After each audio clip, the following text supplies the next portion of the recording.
일상사와 깨침의 경기에 대하여 이 길에 들어서서 다양한 체험과 정보를 통하여 많은 것을 알게 되었는데 여러 가지 주제 중에서도 존재라는 화두가 가장 중요하며 핵심임을 알게 된다.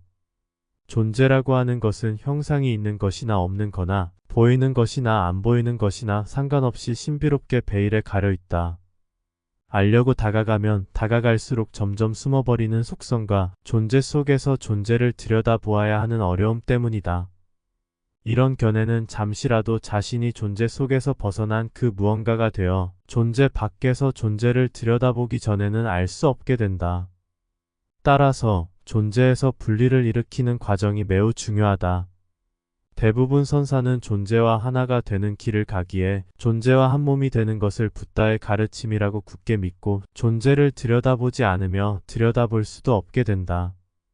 그러나 억지로라도 자신과 존재를 서로 분리시키지 않으면 존재가 무엇인지 알 수 없으며 존재를 밝히는 수행까지 못 가고 존재에 붙들려서 존재에 대한 암 이전에서 매번 멈추게 된다.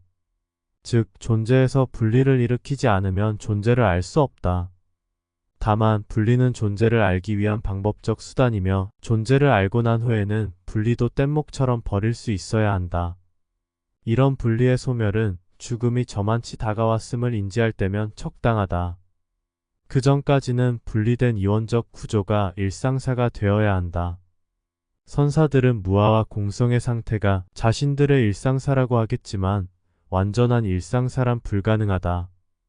왜냐하면 자신의 오온은 무아와 공성에 머무르는 것을 한시도 가만 안 두고 방해하기 때문이다.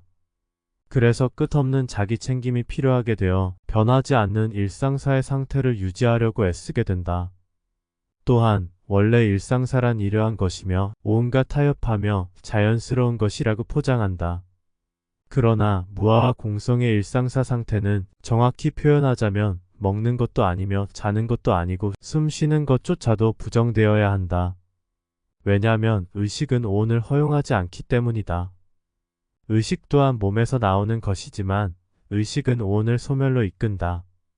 즉 무아와 공성의 일상사 상태에서는 오온은 드러날 수 없게 된다.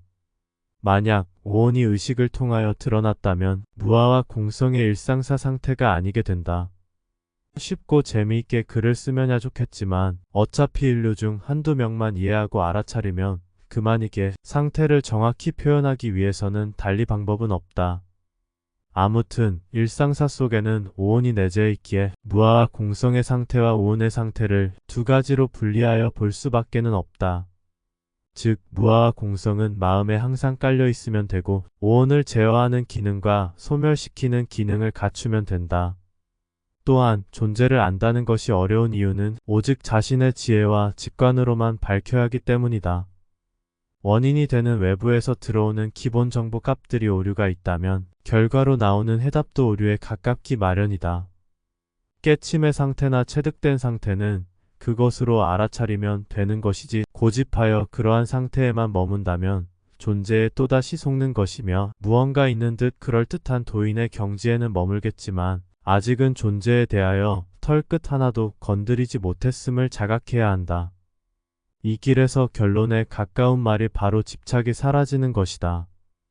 핵심은 모든 것을 놓아버리는 것이다. 나아가 미련의 완전한 소멸이다. 그 이외에 달리 특별한 방법은 없어 보이며 견고한 인과적 윤회를 끊는 방법은 미련의 소멸밖에는 없다.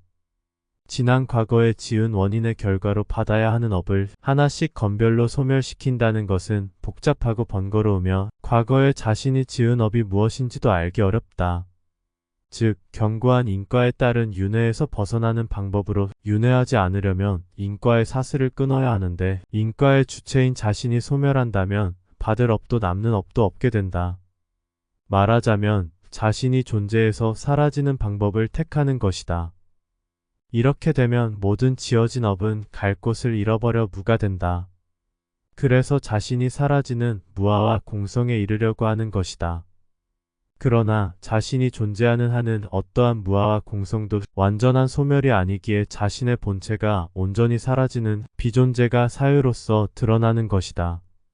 무아와 공성에 머무는 것을 잘못되었다고 하는 것이 아니라 존재를 들여다보고 존재의 이치와 원리를 스스로 정확히 파악한 후에 무아와 공성에 이르러야 한다는 말이다. 맛보기로 무아와 공성을 알았으면 존재를 탐구하여 인과에 붙잡혀 윤회하고 있는 자신을 보아야지만 존재에서 벗어나야겠다는 확신이 서게 되고 마음에 흔들림 없이 무아와 공성의 상태를 넘어 완전한 비존재가 있음을 알아서 모든 원인을 소멸시키는 것이다. 만약 비존재에 이르지 않고 끝없는 원인을 쌓게 되면 끝없는 윤회가 자신에게 결과로 돌아옴을 알아야 한다. 윤회가 없다고 생각하면 윤회를 탐구하면 되고 인과가 없다고 생각하면 인과를 탐구하면 금방 알게 된다. 자신이 인과와 윤회에 단단히 갇혀 있음을 알게 된다. 이 거대한 존재 시스템은 절대로 자연 발생적이 아니다. 존재에 대한 지혜를 기반으로 성립된 무아와 공성이 아니면 아무리 그 상태를 유지하려고 애써도 원리에 대한 확신이 없기에 단 하나의 사건에도 쉽게 무너질 수 있다.